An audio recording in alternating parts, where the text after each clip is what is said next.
Giimbestigar na sa Environmental Management Bureau sa DNR ang reklamo nga gipalangat kanila sa mga sakop sa Konseho sa Barangay Binaliw, batok sa operasyon sa landfill silang dapit. Samtang ang tagduma sa waste facility mihatag og kahigayunan sa Balitang Bisdak. Pagsusi sa dapit diin sila nag-operate. Ani ang report. Sa reklamong nadawat sa EMB, batok sa ARN Central Waste Management Incorporated, naglakip kini sa baho nga nasinati sa dapit. Misaka usab kuno ang respiratory illness sa mga mulupyo. Aduna kuno'y misrepresentation nga MRF ang ipahibaw sa public hearing apan landfill di ay. Ug midaghan kuno usab ang langaw nga mo'y nagdala og mga balatian. Gumikan ini, may imbestigar dayon ang EMB sa DNR sa naasong reklamo. Based on the ECC granted to the company with ECC number R07017110110, the project is called as ARN Central Materials Recovery Facility and Sanitary Landfill Project. So this ECC was granted to them to operate as such. Gikumpirmar sa EMB nga adunay Environmental Compliance Certificate ang ARN, isip Material Recovery Facility ug Sanitary Landfill.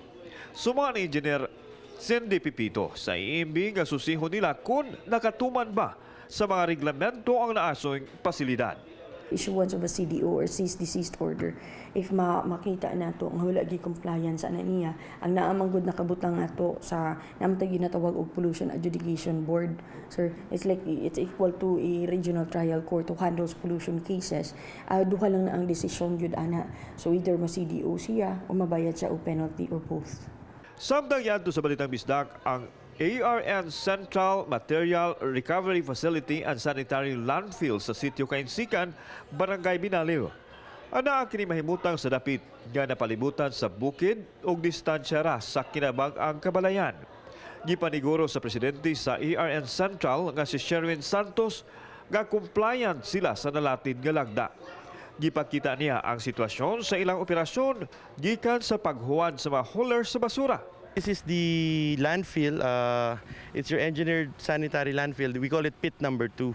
So basically, the fresh trash are actually deposited here. This is actually the most difficult part of our operation because once the trash is deposited, we have to make sure that we eliminate the odor as soon as possible and we neutralize the garbage itself. So what we do, once it's delivered there, we stock it up, we spray the neutralizing agent, the solution you see over there.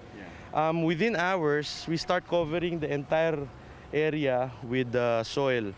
So in that way, we will be able to seal in the garbage. Aduna usay gigamit nga hapin aron dili makatuhop ang wastewater. So this is what you call the HDPE liner. It's an earth protector. So its objective is to ensure that the leachate or yung katas ng basura does not penetrate into the soil or even contaminate the water when it rains. So it holds everything together. It keeps the contamination in place so that we can treat it properly. So, ang pasilidad instrumento sa waste to energy sa maabot tulo ka tuig diin karon pa lang gisugda na ang pagtukod sa MRF building. Sa sulod na mismo unya sa MRF, direktang ihuwad ang mga basura dayon iproseso.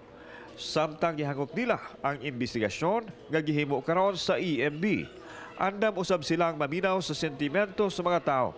This is a free country. We welcome everybody to find out for themselves the truth.